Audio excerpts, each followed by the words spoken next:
Hey folks, this is Office Hours with Desiree and Malcolm. This show is intended to peel back the curtain on the home mortgage industry and make the whole process more approachable and more accessible to everyone. Desiree Regusci currently serves as the Business Development Manager for Fortis Mortgage, and among other things, she is responsible for educating current and future clients on the ways in which the right mortgage can help make their home ownership dreams into a reality. Malcolm Ethridge recently began working with the team at Fortis Mortgage as a strategic consultant, where he lends his expertise and perspective as a certified financial planner in helping homeowners with unique and complex borrowing needs understand and navigate the mortgage landscape.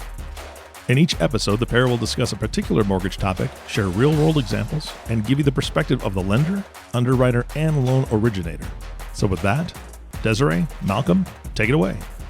Hey folks, thanks for joining us. I'm Malcolm Ethridge, that's Desiree Regusci, and this is Office Hours. And on this episode, we're talking about ways to know whether it's a good idea to refinance your home's mortgage. And these days, not only have interest rates been on the move, but there's also still pretty tight supply of new homes hitting the market, which has led to many people opting to stay put rather than moving. And for those who have decided to reconfigure the terms of their home's mortgage, it's not necessarily so cut and dry. There are quite a few factors that you'll first want to consider. So today, that's what we will be discussing. The key indicators to look out for when deciding whether it's a good time to refinance, as well as some scenarios in which a refinance might make sense for you in this current market. So let's get started. Desiree, how are we doing today? I'm doing well. Thanks for having me back. Yeah, well, thank you for making the time. You're the busy mortgage guru who's got people ringing your phone, your quote unquote phone, even though nobody's phone rings anymore these days. Right. Well, I tell you what, to get us started off, what are some reasons why a person might want to refinance their mortgage now, as rates have come up quite a bit since last year? Right. So different market now, but we are still seeing quite a few individuals needing to refinance. Most commonly right now, we've got those who are in an ARM mortgage, so an adjustable rate mortgage, or a balloon. So their balloon payments are coming up. That's quite common. We do have individuals who obviously they're in their home. They don't necessarily want to purchase a new home, but they do have items to their current residence that they want to change or additions as well. So doing cash out, a cash out refinance is a great opportunity. And even with that, people's income has changed. There may be certain life changes.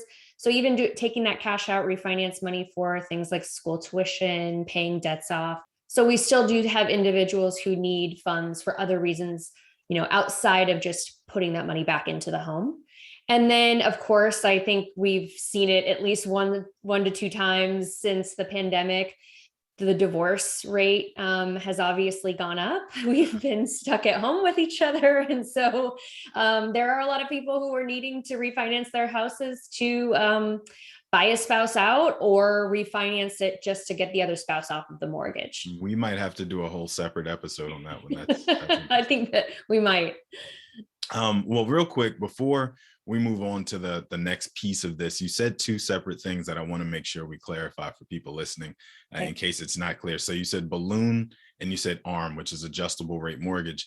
I know that those are two separate things, but do you mind sharing really quickly just what the difference between the two are? Yeah, no, not at all. So adjustable rate, there are different types of terms with an adjustable rate mortgage. So right now, the most common one. So for instance, won't get too granular, but say you do a 5-year, a 5 and a 6. Okay. So you have 5 years of a fixed interest rate. So once those first 5 years are up, then the 6 counts for how many times that'll change. So then every 6 months, your interest rate can change. Yep. Okay. And it can go up and it can go down. There are a lot of individuals who took advantage of even lower rates with ARMs, either maybe that would have been during the pandemic or previous to the pandemic.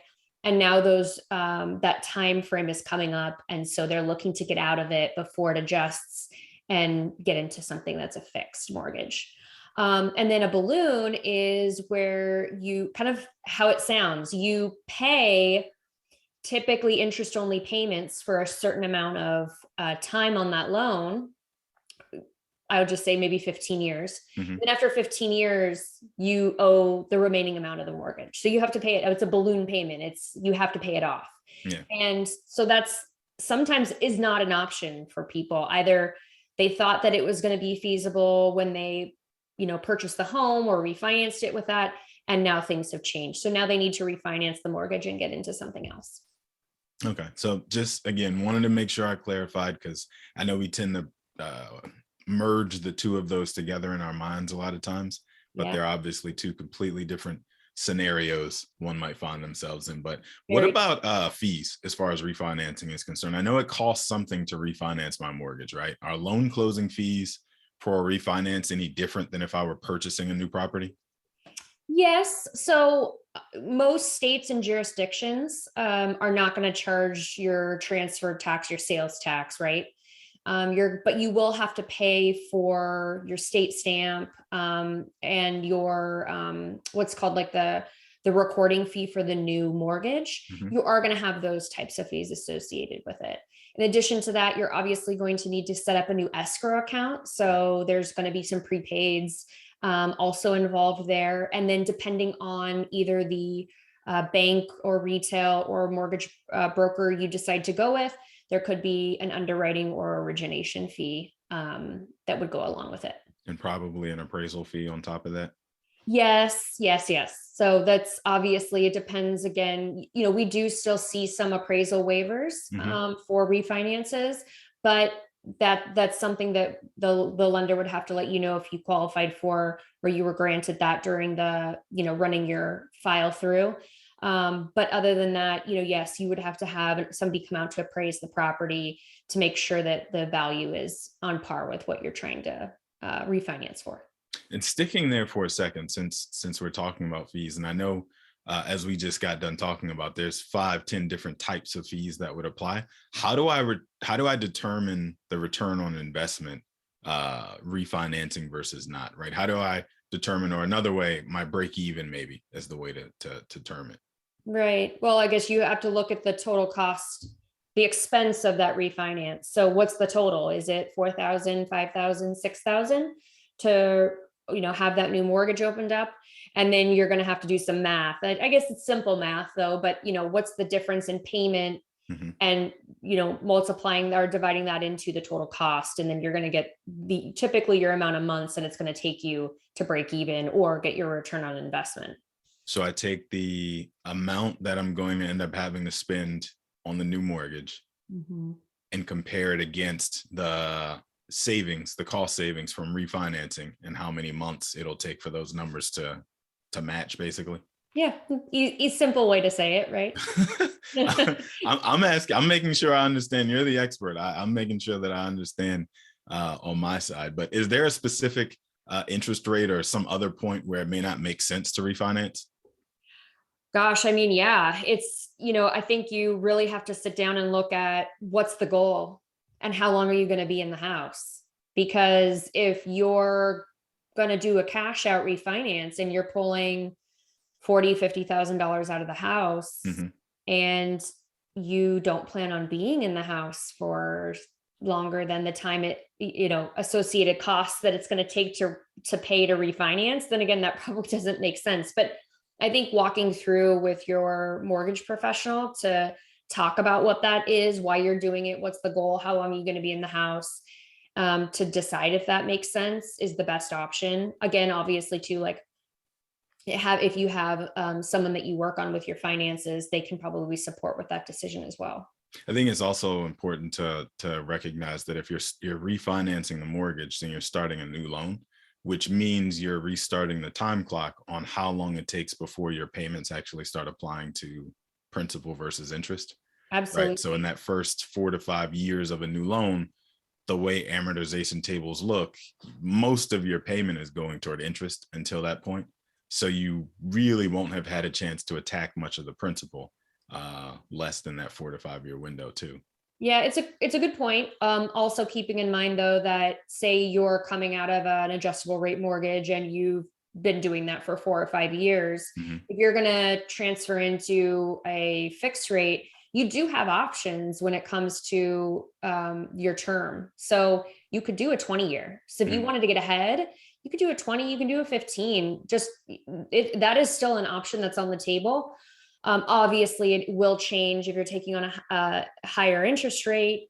and you're also reducing your term, your monthly payment's going to go up. So Yeah. definitely something that you're going to want to sit down and analyze. Well, can you share a success story or two where a client either, maybe they didn't think they wanted to refinance since rates have increased from the, I don't know, 2s and 3s where they were last year, but, it turned out to still be a good idea for them to do it now in this market? Yeah, absolutely. I mean, we've had a couple different scenarios come through. Most recently, I worked with somebody that did have a balloon mortgage that was coming to term, and the remaining balance on that was $155,000. So, working through that with the individual to figure out, was taking a new mortgage out with a fixed rate, also analyzing how much longer they were thinking they were going to be in the house and holding Sure. on to it, versus going and dumping that 155,000 to pay that off. The numbers actually worked itself out, and they decided to do the refinance. So I think it's important to, again, you as a financial advisor, as yourself would say, is that money best spent putting it all into the house, or is changing the term of that mortgage and using that $155,000 to reinvest in something else that's going to make them money, the better route to go? Yeah. Well, that'll do it for this episode. Thank you, ladies and gentlemen, for joining us for another episode of Office Hours. I'm Malcolm Ethridge. She's Desiree Regusci. And Desiree, remind people where they can find you if they have questions or want more info after this goes live. Yeah, absolutely. So Desiree at fortismortgage.com. You can go on our website, fortismortgage.com, and find me on the team link. And of course, always on social media, Fortis Mortgage on Instagram, Facebook, and LinkedIn.